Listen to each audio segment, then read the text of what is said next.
Morning, welcome back to മാനസിലേക്ക് എല്ലാവർക്കും വീട്ടിലേക്ക് സ്വാഗതം. എനിക്ക് കുറച്ച് ന്യൂ ഫ്രണ്ട്സ് വന്നിട്ടുണ്ട്. അപ്പം ഞാൻ അവരെല്ലാവരും സപ്പോർട്ട് ചെയ്യുന്നതായിരിക്കും. ലൈക്ക് ചെയ്തും ഷെയർ ചെയ്തും സബ്സ്ക്രൈബ് ചെയ്തൊക്കെ. അപ്പം ലവ് യു ഫ്രണ്ട്സ്. എന്ത് ഡിഷാണ് എൻ്റെ ഫേവറേറ്റ് ഡിഷ്? ചിക്കൻ ബിരിയാണി. അപ്പം എല്ലാവരും സ്കിപ്പ് ചെയ്യാണ്ട് കാണാം. ആദ്യം തന്നെ നമുക്ക് നമ്മുടെ ചിക്കനെ കഴുകി വൃത്തിയാക്കാം. ഇനി ഒരു പാത്രത്തിലേക്ക് നമുക്ക് കുറച്ച് ഉപ്പും മുളക് പൊടിയും എടുക്കാം. അതിലേക്ക് ഇച്ചിരി മഞ്ഞൾപ്പൊടിയും ചിക്കൻ മസാലയും ചേർക്കാം. ഇച്ചിരി കറിവേപ്പിലയും കൂടി നമുക്ക് പിച്ചിടാം. ഇനി ഇത് വെള്ളമില്ലാണ്ട് ചിക്കൻ ഇട്ട് പുരട്ടിയെടുക്കണം. ഇനി ഒരു പാത്രത്തിലേക്ക് നമുക്ക് കുറച്ച് അരി എടുക്കാം. ജീരകശാല അരിയാണ് എടുത്തിരിക്കുന്നത്. അതൊരു 2 കപ്പ് ഉണ്ട്. ഇനി ഇത് നന്നായി കഴുകി വെള്ളം ഒഴിച്ച് വെക്കാം. ഇനി നമുക്ക് കുറച്ച് ഇൻഗ്രീഡിയൻസ് അരിഞ്ഞെടുക്കാം. 2 സവാള കട്ടി കുറച്ച് അരിയണം. ഇഞ്ചിയും വെളുത്തുള്ളിയും ചതച്ചെടുക്കാം. തക്കാളി കുനുകുനാന്ന് അരിഞ്ഞെടുക്കാം. ഇനി നമുക്ക് ചിക്കൻ ഫ്രൈ ചെയ്യാം. പാനിലേക്ക് 1 ടേബിൾ സ്പൂൺ നെയ്യും 1 ടേബിൾ സ്പൂൺ ഓയിലും ആഡ് ചെയ്യണം. ഇനി ഇതിലേക്ക് ഇച്ചിരി കറിവേപ്പില ആഡ് ചെയ്യണം. ഇനി നമുക്ക് നമ്മുടെ ചിക്കനെ ഇട്ട് കൊടുക്കാം. ഇനി ഇത് അടച്ചു വെച്ച് മീഡിയം ഫ്ലെയിമിൽ ഫ്രൈ ചെയ്തെടുക്കാം. ഇത് റെഡി ആകുമ്പോഴേക്കും നമുക്ക് അരി സ്ട്രെയിൻ ചെയ്തെടുക്കാം. ഇപ്പം നമ്മുടെ ചിക്കൻ റെഡിയായി വന്നിട്ടുണ്ട്. ഇനി നമുക്കിത് മറിച്ചിട്ട് വേവിക്കാം. ഇനി ഒരു പാത്രത്തിൽ വെള്ളം തിളപ്പിക്കാൻ വെക്കാം. 4 കപ്പ് വെള്ളമാണ് ഞങ്ങളിവിടെ എടുത്തിട്ടുള്ളത്. ഇപ്പം നമ്മുടെ ചിക്കൻ മുരിഞ്ഞ് കൂട്ടൊപ്പനായിട്ട് വന്നിട്ടുണ്ട്. ഇനി ബാക്കിയുള്ളത് നമുക്ക് ഇതുപോലെ വറുത്തെടുക്കാം.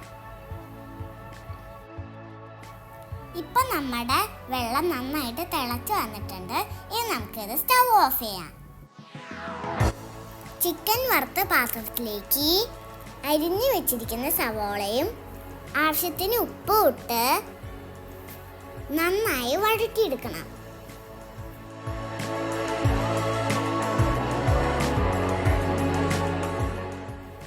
ഇനി ഇതിലേക്ക് ഇഞ്ചിയും വെളുത്തുള്ളിയും ചതച്ചത് ആഡ് ചെയ്യണം.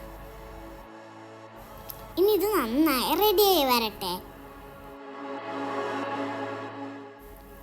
ഇനി ഇതിലേക്ക് തക്കാളി ആഡ് ചെയ്യാം. നന്നായി മിക്സ് ചെയ്ത് അടച്ചു വെച്ച് ലോ ഫ്ലെയിമിൽ വേവിക്കണം.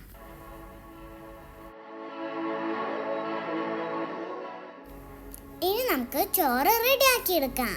ഇനി ഒരു പാത്രത്തിലേക്ക് 1 ടേബിൾ സ്പൂൺ നെയ്യ് ഒഴിച്ച് 1 പിടി സവാള അരിഞ്ഞതും 1/2 ടീസ്പൂൺ പഞ്ചസാരയും ചേർത്ത് ഫ്രൈ ചെയ്യാം.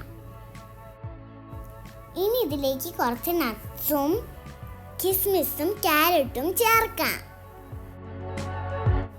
ഇതിപ്പോൾ റെഡി ആയിട്ടുണ്ട്. ഇനി നമുക്കിത് പാത്രത്തിലേക്ക് മാറ്റാം. ഇനി അതേ പാത്രത്തിലേക്ക് സ്പൈസസ് ആഡ് ചെയ്ത് കൊടുക്കാം. ഇനി അരിയും ചേർക്കാം. ഇത് നന്നായി വറുത്തെടുക്കാം.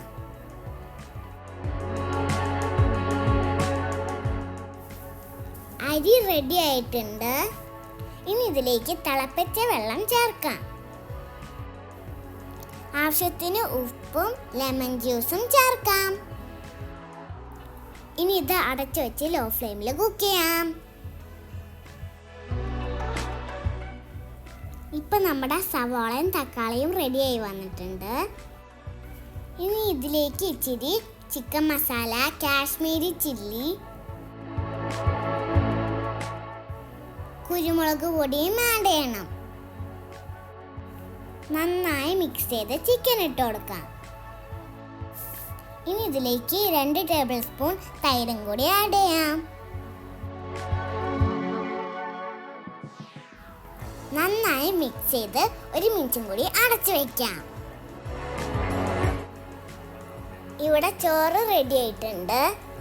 ഇതിലേക്ക് കുറച്ച് ക്യാരറ്റും വറുത്ത് വെച്ചിരിക്കുന്ന ഇൻഗ്രീഡിയൻസും കൂടി ആഡ് ചെയ്ത് കൊടുക്കാം. ചിക്കനിലേക്ക് കുറച്ച് മല്ലിയിലയും കറിവേപ്പിലയും ആഡ് ചെയ്ത് കൊടുക്കാം. ഇപ്പം നമ്മുടെ ബിരിയാണി റെഡി ആയിട്ടുണ്ട്. ഇനി നമുക്കിത് സെറ്റ് ചെയ്യാം.